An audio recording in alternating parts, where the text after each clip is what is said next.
Hello বন্ধুরা, কেমন আছো সবাই? আজকে আবার একটা ছোট্ট মিনি ব্লগ নিয়ে চলে এসেছি। ছেলের বায়নাতে মা আর ছেলেতে আমরা বেরিয়ে পড়লাম ছোট্ট একটা মেলা দেখার উদ্দেশ্যে। সেই মেলাটা এসেছে আমাদের বাড়ির পাশে, তাই ভাবলাম চটপট গিয়ে মেলাটা ঘুরে আসি। চটপট গিয়ে আবার দুখানার টিকিট কেটে মা আর ছেলেতে মেলার ভিতরে ঢুকে পড়লাম।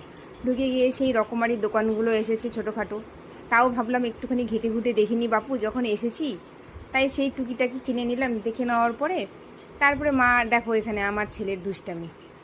তারপর ছেলের বায়নাতে ছেলে বলে আমি গাড়িতে উঠবো, তাই ভাবলাম চলো তাহলে তাকে গাড়িতেও বসিয়ে দিই। গাড়িতে ওঠার পর দেখো এই যে তোমাদেরকে ছোট্ট করে মেলাটা ঘুরিয়ে দিলাম। এবার দেখো মেলা দেখার পরে তারা আবার বায়না সে নাকি আবার চাট খাবে। তাহলে চলো বাপু তাহলে চাটটাও তোমাকে খাইয়ে দিই।